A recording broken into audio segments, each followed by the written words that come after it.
Jarvis sending this one across and they score! Sebastian Aho! Well, the Canes needed it. And Jarvis to Aho. And Carolina is on the board. It's a 2-1 game in Vegas. Now this comes a free. Oh, Mr. Andersen! He entered the matrix and robbed Dorofeev. Oh, now out in front, Jarvis with a shot. And what a save as Akira Schmidt holds the line. Jarvis with a great A. He looks up to the ceiling on that one. What an effort by Ehlers to create the chance. Looking for his second assist of the night. Welcome to the Canes Corner podcast. Hi, everyone. I'm Adam Gold. Thank you very much for spending some time with us. Late night after dark as we start our fourth post-midnight Canes Corner podcast in succession, and we'll have a fifth coming up on Thursday from Colorado. We're brought to you by the Aluminum Company of North Carolina. If it's for the exterior of your home, you can find it at the Aluminum Company of North Carolina. They were just here. I'm admiring their work right now. They're not done, but they've done fine. Now just need some finishing touches. You see the logo right there, aluminumcompany.com. Pardon me 1 second. Sorry about that. All right.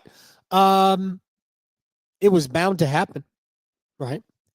You know what I say? You can't go 81-1 without first going 5-1.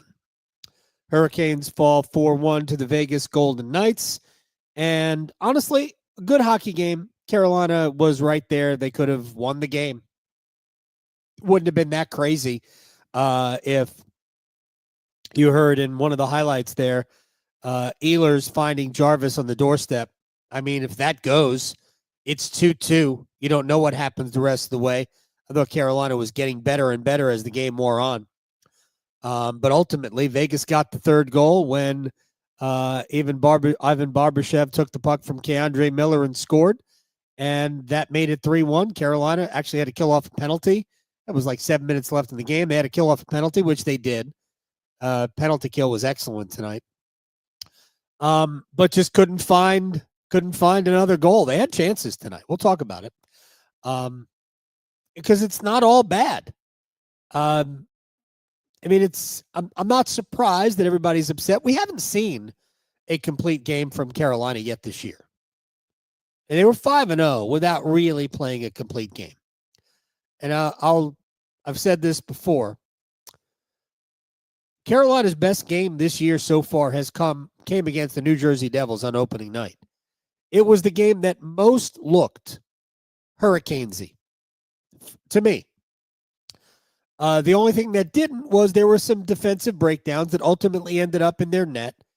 And I thought Andersen let in a soft goal. The Dougie Hamilton goal that opening night was a softie to me. And you could argue that the Cotter goal, 2-on-1, was also soft because Andersen was sort of drifting back into his net rather than attacking the shooter.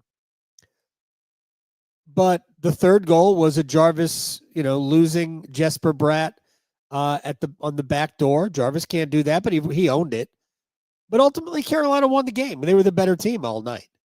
And they won the game. The final score ended up being 6-3, but Jarvis had back-to-back goals. The second one was an empty netter, and then Robinson with a kind of a just before the final whistle, in transition, takes a great pass from Taylor Hall. Not that I want to rehash that entire game, but that was their best performance. They were kind of a mess against Philadelphia, ultimately won the game. The game against San Jose was fine, but San Jose's no good. And Carolina still allowed a bunch of chances, but Carolina wasn't great in the first half of that game. I thought San Jose was the better team in the first half of that game, and Carolina kind of figured it out. Last 30 minutes, they were great, but again, that's not a complete game. Then you go to Anaheim, and I think Anaheim's good. And Carolina won that game without, I think, being great at all. But there's something to be said for being good when you need to be good. And for the first 5 games of this season, for the most part, Carolina, that describes what Carolina was. Good when they needed to be good.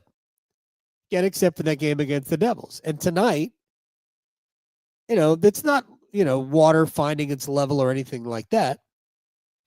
They weren't any good in the first period. Vegas took advantage of some mistakes, and they jumped out to a 2-0 lead. After that, though, it's a pretty even game. And even though the Hurricanes' power play was terrible tonight, we'll talk about it. It was actually better than Vegas's power play tonight. And Carolina did have some shots. They didn't score, and I'm not sure they really threatened all that much to score, but nor did Vegas on the power play. Anyway, and both power plays ultimately ended up being 0 for 4. So that wasn't the reason Carolina lost tonight. Sometimes your power play is bad, and it's the reason you lose. Tonight's loss was not about that. It was about Vegas being really good, really fast, and maybe taking advantage of a couple of breaks, and Carolina didn't cash in on some of theirs. I will say this, and we're going to go through the goals. But the first thing I want to mention is that Freddie Andersen gave the Hurricanes a chance tonight. That's like every starting pitcher in baseball, and congratulations to the Toronto Maple Leafs, thanks to a George Springer 3-run home run, overtook Seattle and won it 4-3. So congratulations to the Blue Jays for making it back to the World Series. What is it? First time, was it since 93? 92 and 93 they were in the World Series, right? Beat the Braves in 92 and the Phillies in 93. So congrats to the Blue Jays for getting back. Losing the first 2 games at home and then winning 4 of the next 5. Now I just don't know where we were going. But ultimately, Carolina battled the last half of the game. Could have gone the other way. It didn't. Oh, Freddie Andersen. Sorry about that. I thought Andersen was exceptional tonight. And actually, I don't even know if that's what I was talking about, but I have it written down, and we're going to get to it anyway. But I thought Andersen was exceptional tonight. Why don't we just go in order of the stuff that I have written down so I'm not all over the place? Let's start with the 3 goals for Vegas. Okay. The first goal is ultimately Carolina has a chance to get the puck out of the zone and don't. And this is not necessarily a mistake, other than Sean Walker got his stick to the puck, but just couldn't get it out across the blue line, so it stays in. And because Walker is up high, I think William Carrier was also on the ice. I think the Stahl line was on the ice, and they were a little bit too high up the ice. And Keandre Miller ends up being the only player back, and he's got to deal with the 3-on-1. The pass across from Eichel, well, I guess he was trying to feed Brandon Saad on the other side. Saad only playing in that spot because Mark Stone is hurt. And Miller tries to get his stick to defend the pass, and he ends up poking it in between or under Freddie Andersen, and that's the first goal. Carolina had the chance to make the play and didn't. Again, but it's not necessarily, it wasn't like a mistake as much it was just didn't make that play. That's the first goal. That's probably the acceptable goal of the game, right? And there's a lot there are a lot of nuance to all of this. The second goal, which was, I thought, a killer in the period, was just a bad decision by Jesperi Kotkaniemi. I know you're under pressure, so it wasn't like an unforced error. It was definitely forced. Vegas is a great team. They could easily win the Stanley easily. If anybody could easily win the Stanley Cup, Vegas could very well be in the Stanley Cup and win it against whomever. Like I said at the beginning of the Stormwatch tonight, Thursday, and Saturday. If we woke up in June and the Hurricanes were playing in the Stanley Cup Finals, I'd be surprised if it wasn't one of these 3 teams. I mean, Vegas is legit. Mitch Marner makes them even better than they were a year ago. So, and that's kind of what we saw a little bit of tonight. Yeah, they have some injuries. So does Carolina. I don't know if it cancels each other out or not, but both teams are banged up. Not an excuse. But the second goal, Kokaniemi gives the puck away. And ultimately, Dorofeyev ends up skating around Alexander Nikishin. Nikishin tried to play the puck with his glove and missed. And once he did that, he was unable to skate with the speed of Dorofeyev. That ends up being the second goal. You don't have to bat the puck down, right? You could just defend the man, or you could be better at batting the puck down. So I think, and I said this before the season started, I worried about Nikishin's speed. Now, I don't think it was a problem the first 5 games, but I thought it was noticeably different tonight. Vegas is just faster. And I think sometimes Nikishin, when he's making a decision that may or may not be right, but as it is, this one turned out to be incorrect because he tried to bat it with his glove and missed it. He doesn't have yet the ability to pivot quickly enough. That'll come. He's a big, strong kid. He'll get quicker. He'll get in better shape. All of that. All of these things will happen. He'll get stronger. Even though he's 24, he'll get stronger. And I'm sure he'll be better at it. But right now, he's not an elite level defender. And it showed up on that play because he got kind of tied around, twisted around, and then ultimately Dorofeyev, who's a great young goal scorer, made it 2-0. And that was the first period, and for the most part, that was the game. Carolina had good scoring chances, but not great scoring chances the rest of the way. And honestly, Vegas's were pretty much all, I mean, not all, but a lot of them were created by Carolina. The goal, I mean, I'm going to give Ivan Barbashev credit on the goal that made it 3-1, in that he went to pressure Keandre Miller, and ultimately Miller went down. It was not a penalty. Ivan Barbashev's stick did not cause Keandre Miller to go down. I know there was some talk about, well, maybe it was a slash. It wasn't on the hands. It was on the leg, the thigh, and I don't think it was that big a deal. It's just not a penalty for me. And I mean, we could pretend it was a penalty if you wanted to, if that make you feel better, but I'm not into that. So Miller just goes down. It's fine. It happens.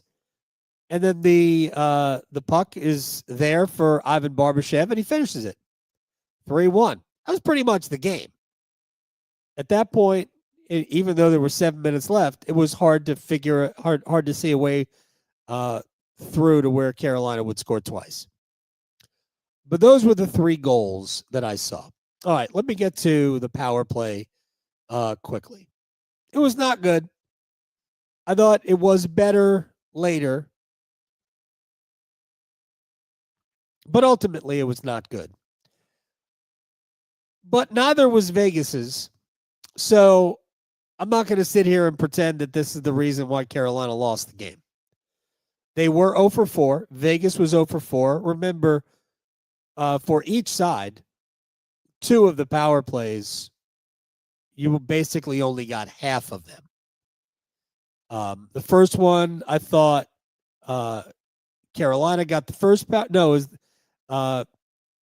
Vegas got the first power play and then drew a penalty. Was the interference on Robinson. That cut short that second power play. And then the next time Carolina got a power play, Ehlers draws the penalty and then committed a penalty halfway through Carolina's power play. So ultimately, the power play time was a little bit less tonight. But it was no less disappointing for many of you. But here's what I would say about what ails the power play. One, I know it's going to sound weird, and it's Carolina's not alone.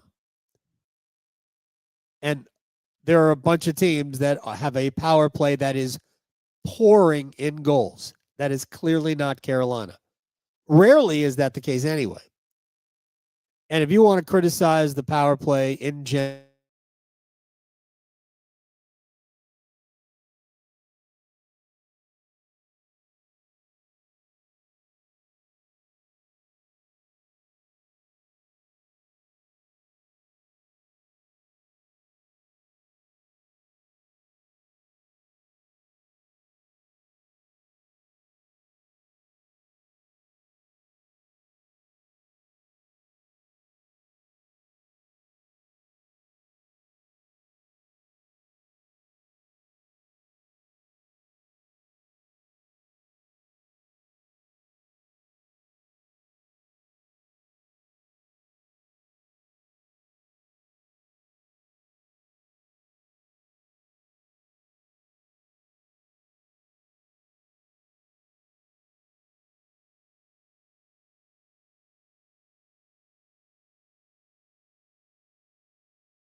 all right, I think we're back.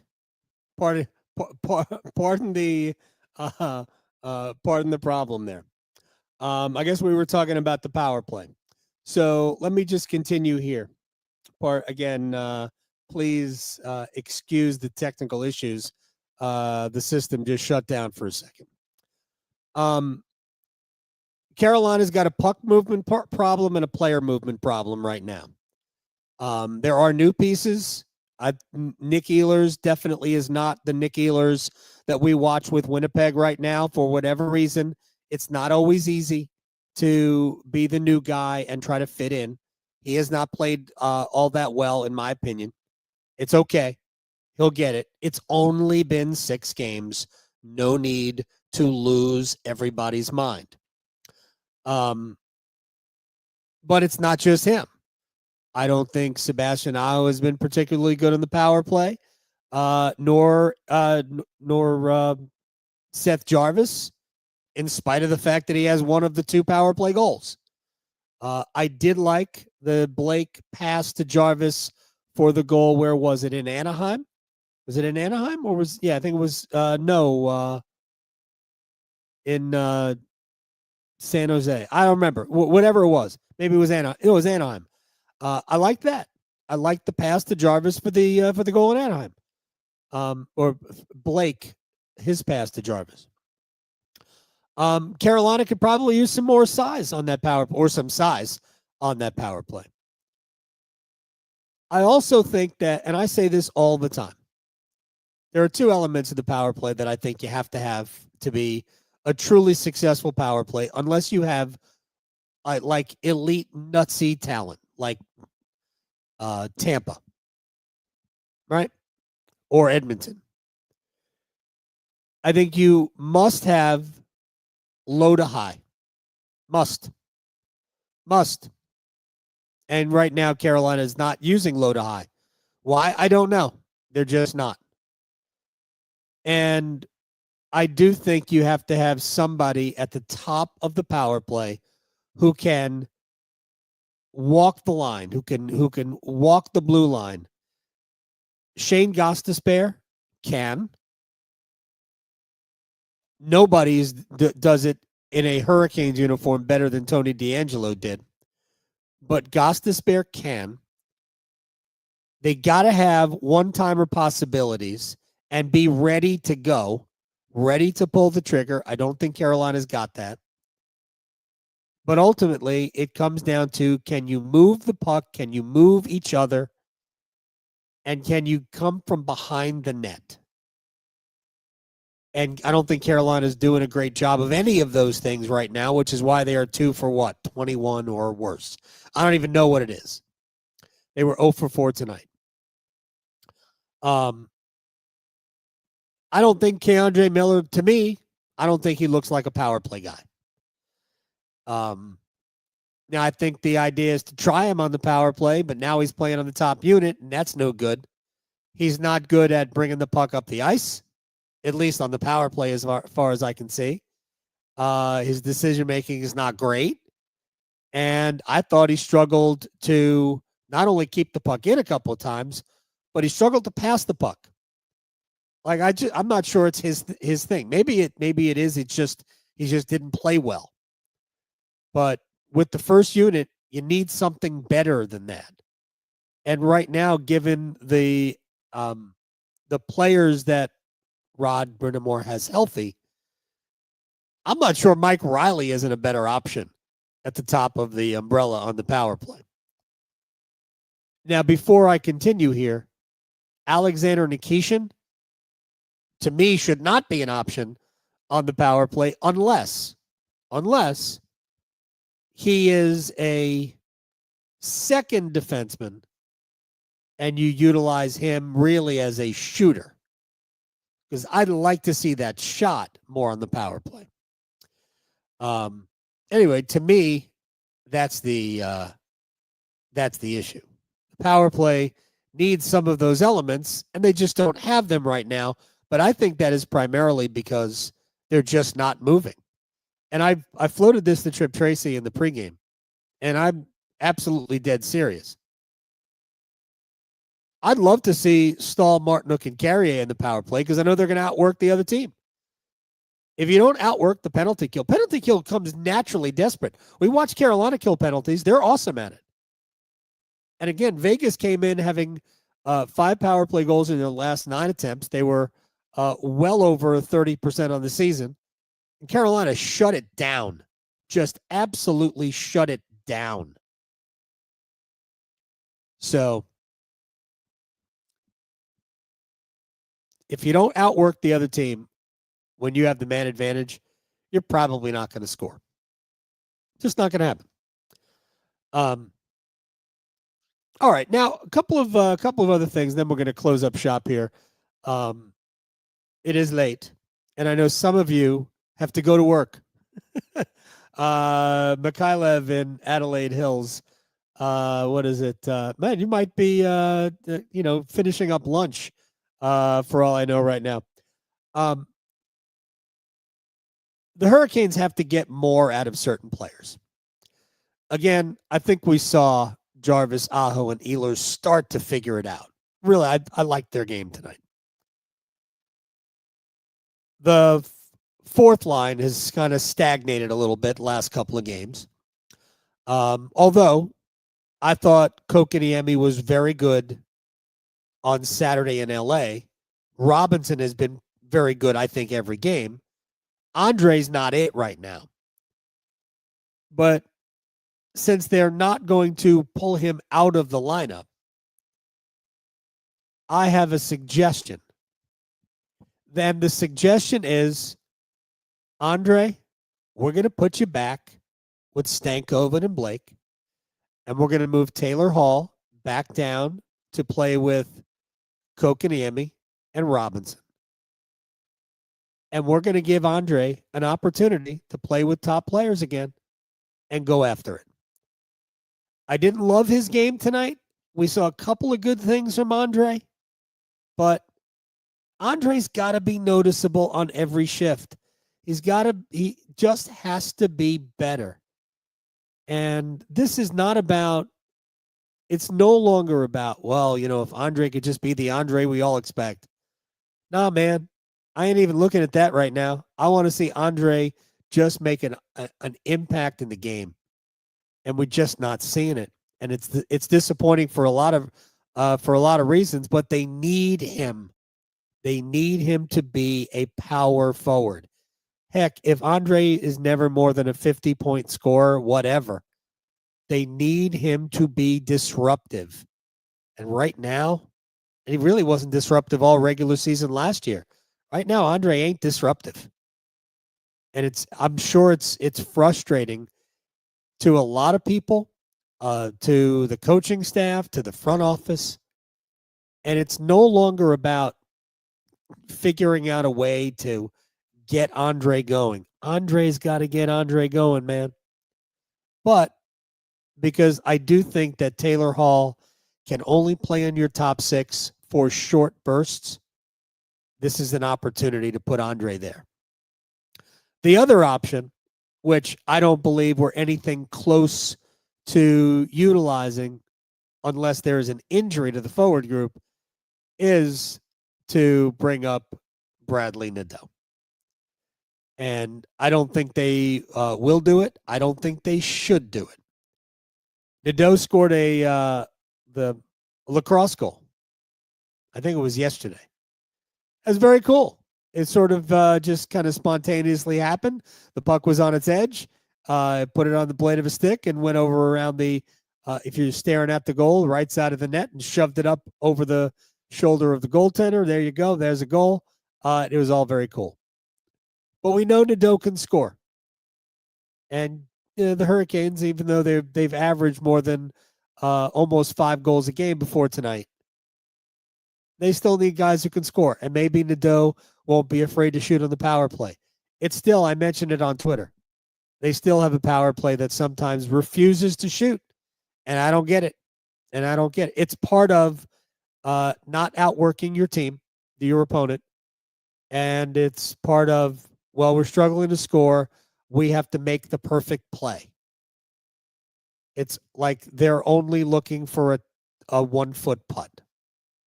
You know, man, sometimes you're just going to have to let it rip. Let it rip. Go get yourself a rebound. We've seen goals, Carolina score goals like that. Jarvis's first goal of the season. Was it the first goal of the season? No. It was the goal he scored in, I guess it was San Jose. It was off a rebound of a Gostisbehere shot. He was just in the right place. I mean, sometimes that's all you can do is be in the right place. So they'll get it. But we need more from Svechnikov. And we need, they need a goal from Ehlers. But again, I thought Ehlers, Aho, and Jarvis were better tonight. Let's see what else I wanted to talk about. I alluded to it. I think I mentioned it, but Freddie Andersen was good, and he kept Carolina in, and he gave him a chance. Like starting pitching in baseball. This is where I was all the way back at the beginning. All you can do is give your team a chance. That's what Andersen did. Incredible saves on Eichel, Saad, Dorofeyev. There were a bunch of really good saves tonight. All right, it's late. I am Adam Gold. This has been the Canes Corner podcast brought to you by the Aluminum Company of North Carolina. If it's for the exterior of your home, you can find it at the Aluminum Company of North Carolina on Hamlin Road in Durham. No place like it. Sammy Hanna and his crew do a great job. You should check him out. Mikhailov is done for the day. So, Foster's. Mikhailov can answer this question. Do you even drink Foster's in Australia? I remember I used to like a good can, big oil can of Foster's. Anyway, we'll see everybody after the Canes and the Avalanche when we say hi to Natchez and Drury and Burns again. 5-1 ain't bad, folks. 5-1 ain't bad at all. See ya.